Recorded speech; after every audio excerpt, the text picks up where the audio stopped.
All right. So are leaders like this gone? Right. And where this is going is kind of the idea of like principled leadership and I guess the highest accolades or whatever in the U.S. military.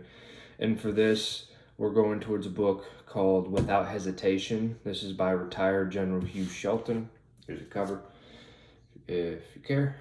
So actually, I was kind of quite surprised about this one, to be honest.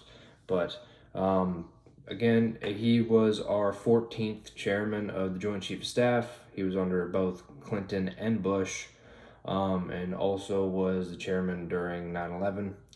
So you get to get a couple of good things about that too. I guess insider things in a way. His background is mostly in like special operations type stuff, both in command and actually like doing it as a Green Beret in Vietnam and so on, and then a lot of airborne infantry stuff. Why you should read this book? Not just because it's interesting and kind of just like his character, and also if you want to do the audiobook, he reads it himself. It's an abridged version, but you definitely get that North Carolina drawl in it, which is nice since I'm from East Tennessee. But anyways, so it has been said, this is by Tom Brokaw, maybe? I don't know. But anyways, it's a great American story of humble beginnings, fierce determination, patriotism, and honor. He's been a warrior's warrior and a general's general, and always a truth teller. Without Hesitation is a book for our times, right? So what is this kind of about? It's like pretty much every other kind of military memoir, it seems, especially the ones I've been going over. It's basically about his career, his formative years in Vietnam with the Green Berets and eventually the airborne infantry, and really his travel up the ranks. It's just I think he did a total of 38 years of service, I think, if I remember correctly. So it's kind of thick for a reason. Lots of pictures in this one, and not all of them are black and white, which is a nice kind of reprieve from how a lot of them are. But to take a quote from the inside cover, so General Shelton speaks frankly of how decisions were made behind the scenes in the inner sanctum of the E-Ring and Oval Office. He spent a lot of time in the Pentagon.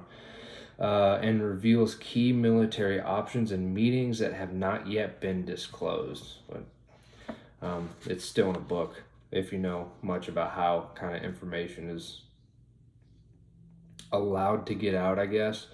Not just in Discord servers, but some of those things that he's talking about that's not yet been disclosed is a story about how a high-ranking cabinet member basically proposed to have an American U-2 pilot fly in the Middle East to purposefully get shot down, to basically have an excuse for us to retaliate and go to war.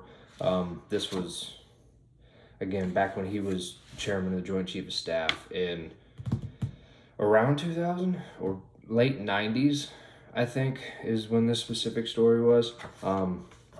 Talks about it in the prologue, and he basically said, like, yeah, of course we can do that as long as whenever you finish your U2 training, to this high-ranking cabinet member. Basically a nice way to say go pound sand. Another one of these events is a contentious Camp David meeting among President George W. Bush and his National Security Council immediately after 9/11, where internal battle lines were drawn. And he says that he and Colin Powell convinced President Bush to do the right thing. His words. Another one is how Donald Rumsfeld persuaded General Tommy Franks to bypass the Joint Chiefs, leading to a badly flawed Iraq war plan that failed to anticipate the devastating after effects of the insurgency and civil war. I think there's two more. Let's see.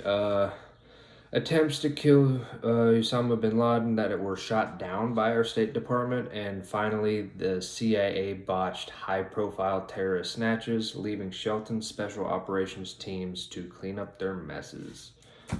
Those are kind of the 5 examples that he gives, at least on the inside cover. But he does show some structure in here. I'm probably could have worded that better. What I mean by that is he explains, I just saw it, There it is. But he actually like kind of describes in like for people who don't really like know much about like how I guess the DoD is kind of structured in a bit. He does give like charts and stuff. So like, because in his writing he talks about like J2s, J3s, and like kind of the office number stuff. And he does give. I don't know how. I don't like showing things like this because I don't know how easy it is to see, but just so you can tell, gives diagrams on the structure of how things work too. So like even if you're not very familiar with how things are structured to begin with, you can tell, or at least learn in a way. So there's that. I don't like to just give the whole story, kind of like to leave him to say it in his own words, because that's the whole point of him writing the book. But definitely highly recommend. If you like the audiobooks too, again, his drawl is very obvious, which isn't a bad thing. It's sometimes it's a nice reprieve from the very monotone thing you normally get with most people who read audiobooks. But regardless,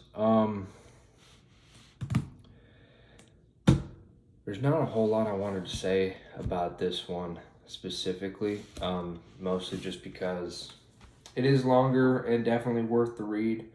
He talks a lot and gives a lot of pictures. Let's see. It's a pretty decent sized glossary. Has all of the acronyms and stuff that he uses, he explains in the back if you don't. So even if you're not very,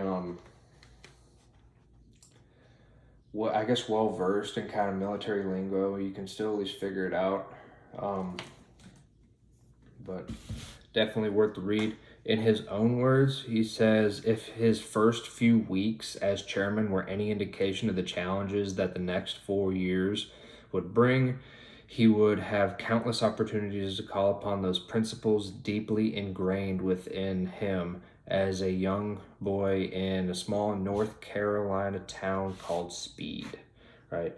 So that's where the general quote from the beginning of the video, basically about like, humble beginnings, his small kind of farm town in North Carolina, and how basically he got into the highest ranking position in the U.S. military, like period.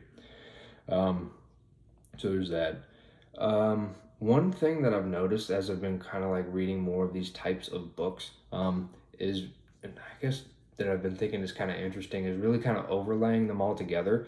So like during his time, there's a few parts to where he's going on about like the stuff that happened in like Bosnia in the 90s. And I did a recent video on the whole SEER episode type thing for Captain Scott O'Grady, where he got shot down by a SAM over Bosnia in 95, I believe. I think it was June 2nd, 95. If I remember correctly. And basically his whole 6-day, we'll say, adventure being hunted by Bosnians, basically, till he was eventually rescued. But kind of like overlaying things like that and really kind of starting to see how I guess the history kind of flows in a way. I don't know, there's stuff like that I've been thinking about a lot. This is one that makes me want to look a lot more into more recent history, because we really don't touch on that. Like in your typical school education nowadays, you don't really get that, especially like the more like 2000s-ish or late 90s. It's just kind of like rather superficial, at least in, I'll say, our military escapades. But anyways, I think I'm going to leave this one here. As always, playlists for all the other books and stuff that I do. If you have any suggestions as well, like maybe other books or ones going into similar topics, or like maybe you knew the guy, I don't know. But I'm going to leave this one here. So yeah, hope to see you guys on the next one.